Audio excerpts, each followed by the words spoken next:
Welcome back to another episode of Choose Africa. I'm so happy you're here. Today is a solo episode. It's the beginning of January when I'm recording this.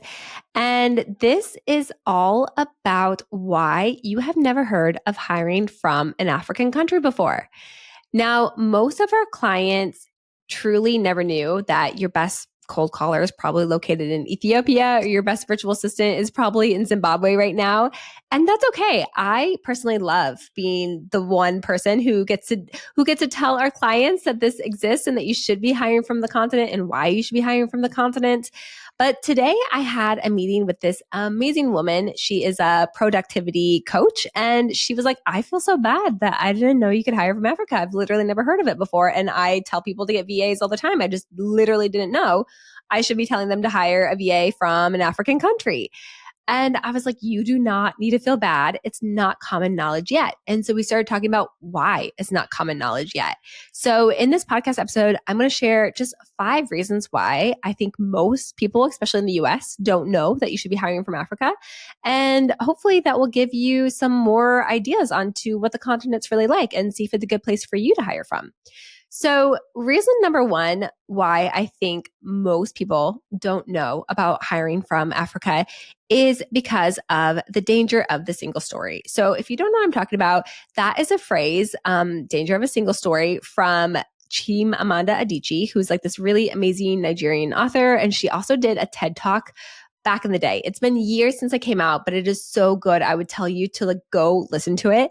And she talks a lot about how we view Africa, the continent, in a one-sided way. And we don't do that about anywhere else. And so we look at these African countries in one way through some of the bad things that have happened or are still happening, but we don't look at all the good things and all the quirky things and the funny things and the amazing things. We look at it through one narrative only.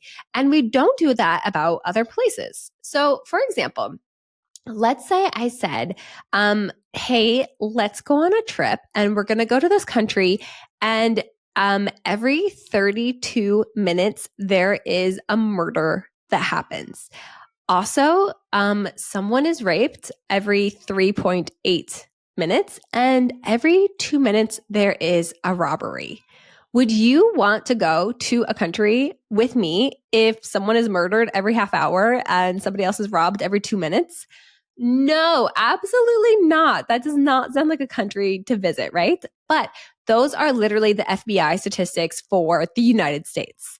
Okay, so even with our own country, we will not acknowledge that we have a great country, we have lots of entrepreneurs, we have great people, we have great food, we have great technology. We'll acknowledge all the great things about America, and we'll also say, yes, but crime is a problem. However, when it comes to African countries, it's as if we're viewing them only through those negative statistics that I just shared. But again, with the US, we're so happy to include other things about it, not just look at the crime. But when it comes to African countries, we only view them in that negative lens.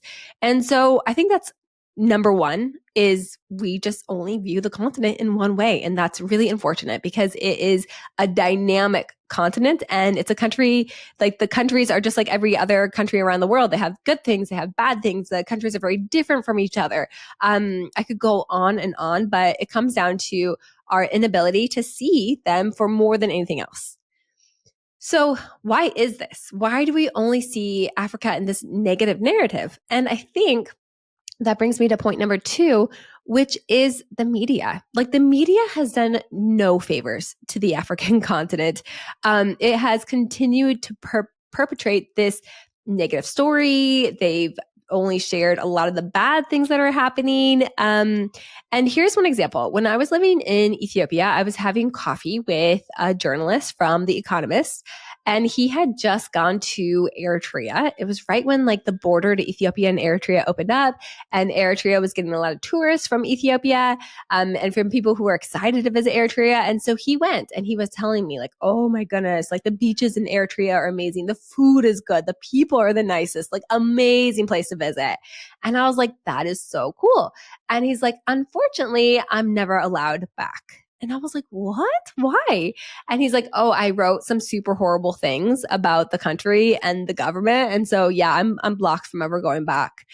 And I was like, oh, wow. Okay. Well, did you also, in the article, when you were talking about the government, did you also say some of the good things? Like, visit this country, so many amazing things. Unfortunately, the government's like this. Like, did you try and balance it out at all? And he was like, no. Why would I ever do that? I only talked about how bad the government was. And I was like, oh man, everybody who's going to be reading that story is going to have this negative view of a country that he was also raving about when he wasn't writing. And that kind of story I have seen over and over. And it's really, really unfortunate.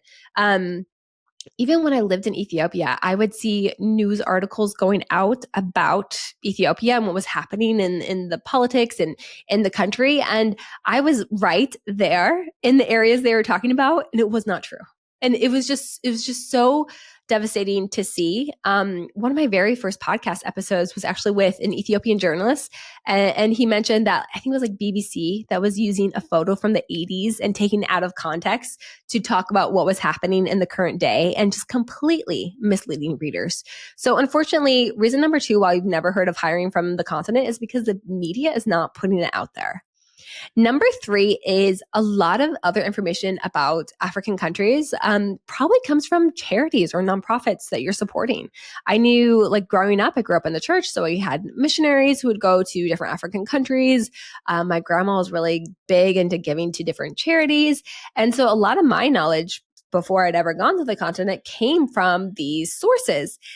And then unfortunately, the longer I lived on the continent, the more I realized that not all charities, but a lot of charities don't actually provide the best information about the continent. And that's because it doesn't help them.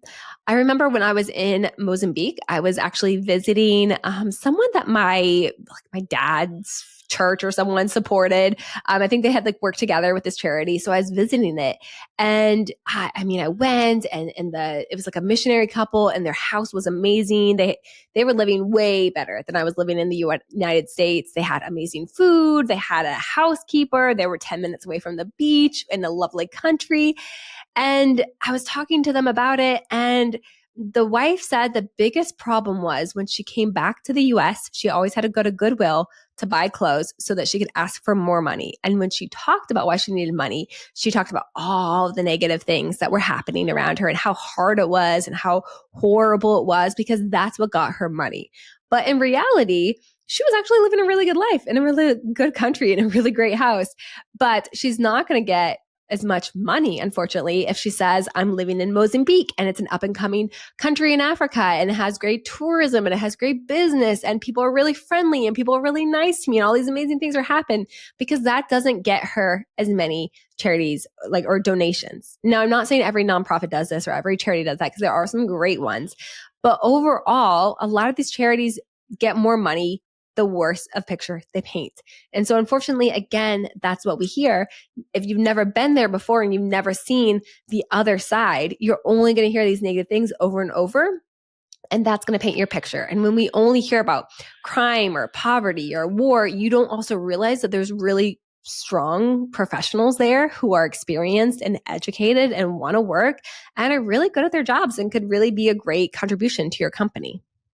Now, number 4 is, even though there are tons of Fortune 500 companies that are building teams in Ethiopia, Zimbabwe, Kenya, other African countries, they also don't want to talk about it because companies don't want to be as transparent about the fact that they're using offshore teams. So even when I was living in Ethiopia and I was originally working for another outsourcing company, we weren't putting it out there as much, especially in the beginning on social media, about these companies having clients or having teams in Ethiopia.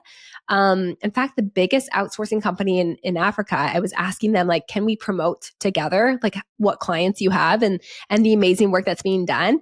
And they said, our clients don't want their customers to know that they have teams in Ethiopia handling their customer service inquiries. And I don't know if that's as much about Ethiopia or African countries as much as it is, I think Fortune 500 companies don't want to be transparent about the fact that they use offshore teams. But the reality is they're all using offshore teams. And point number 2 is, if you've ever had a bad customer service experience with someone who didn't speak good English or couldn't help you, or it was just kind of a frustrating call, it's not because of the actual person. doesn't mean that there's not good people to hire from there or that outsourcing doesn't work. It means that there probably wasn't a good recruiter or a good account management system or good processes or systems or scripts. And that's kind of more the reality of it. So point number 4 is that companies don't want to really admit that they're using offshore teams, even though they are. But the reality is that we are moving towards a global talent economy where you hire the people who can do the best job with the best price. And sooner or later, that's just kind of what the world is moving towards, especially with technology getting better and better. You're going to find more and more teams who are hiring from the continent. And it's not a bad thing. In fact, sometimes it allows you to help your customers better, to grow your company, to reward your internal teams better. And I know one thing at Cradle we've been pretty strong about, and one of the reasons why we started the company is we want all of our clients to know where they're hiring from and to know it's really cool. We want them to be transparent and to be like, yeah, it's really cool that we have a cold caller in Ethiopia who's doing this for us. And we want you to know, like, it's really awesome that you have a virtual assistant in Zimbabwe who's making the life of the CEO so much easier. Like, that's not something that we should hide or be embarrassed of. That's something we should brag about because it's a really cool win-win. And it also, again, leads to better businesses in the end. So that's point number 4. And then, the last point is that outsourcing in Africa hasn't really become mainstream yet. So if you look at, everybody knows you can get a virtual assistant from the Philippines or you can get a developer from India. But those countries, it took decades of outsourcing before they really made a name for themselves. And so African countries are getting tons of Fortune 500 companies hiring from them. But it hasn't been decades and decades yet. And so it just hasn't become mainstream knowledge, but it doesn't mean that it's not happening. And in fact, we know that it's growing. In fact, I think African countries will be the hub of outsourcing in the future because it has the largest youth population with great English speakers, good college grads. All signs point to outsourcing continuing to take off in the future. So it will become mainstream someday, maybe in 10 years from now. Everybody in America will know that the best cold callers come from Ethiopia or the best VAs come from Zimbabwe. That will happen eventually. But for you as a business owner, one of the reasons why I love business owners is because business owners tend to be way more innovative and more ahead of trends. So if you are a CEO or a sales manager who prides yourself on knowing your industry and knowing trends and know what's up and coming, and you know about AI and you knew about Bitcoin before it came off, like, you should know about outsourcing in Africa because that is the next big2 So get involved and understand it before it becomes so mainstream, and your business will benefit. Now, I want to leave you with just 2 other points. So those are the 5 reasons why, maybe you didn't know that you should hire from Africa, which, again, no shame. How would you know? There's no blame in it. But the reason why you don't know is because we're taught to look at only the negative narrative, because the media hasn't helped you, because the charities and nonprofits probably have not been showing you, again, the full story, because even the companies that are hiring from Africa aren't being super transparent about it, and because it just isn't big enough yet to become mainstream. However, you have to remember this: talent is everywhere, opportunity is not. Now, that is a phrase I saw on someone's LinkedIn. It's not something I came up with. However, I want to repeat it again because it's so true. Talent is everywhere. Opportunity is not. There is no monopoly on talent. There is just as much talent in the US as there is in Nigeria, as there is in Ghana or South Africa or Australia or Mongolia or China. Like, talent is everywhere around the world. It's just opportunity to get jobs that is the difference. So there is talent in Africa because there is simply talent on every continent. That's just kind of like a truth. There is just talented people everywhere, smart people who can do the job. And it's just the fact that they haven't had the opportunity to apply and get jobs, and are often turned down based on the country that they're living in. And the last thing to remember is you don't have to be an expert on the African continent to hire from the African continent. You don't have to know exactly where Zimbabwe is on the map versus Zambia. You don't have to know where South Africa is or the history of Ethiopia. You don't have to know any of those things. In the same way that you don't have to know how electricity works to have electricity in your house and know how to turn on the light switch, right? Like that is why companies like Cradle exist. Not saying you have to go through us. I'm not trying to put a plug in, but if you have an expert who can help you find and hire good talent and put them into processes and systems that make it work with good account management, that's all you have to do. You just have to connect to someone who knows how it works in the same way that you would work with an electrician to make it set up in a way that works. And all you have to do after that is to nurture whoever you hire, nurture that virtual assistant, meet with that SDR, meet with your marketing assistant, build that relationship, get to know that person, help them to know you and your company.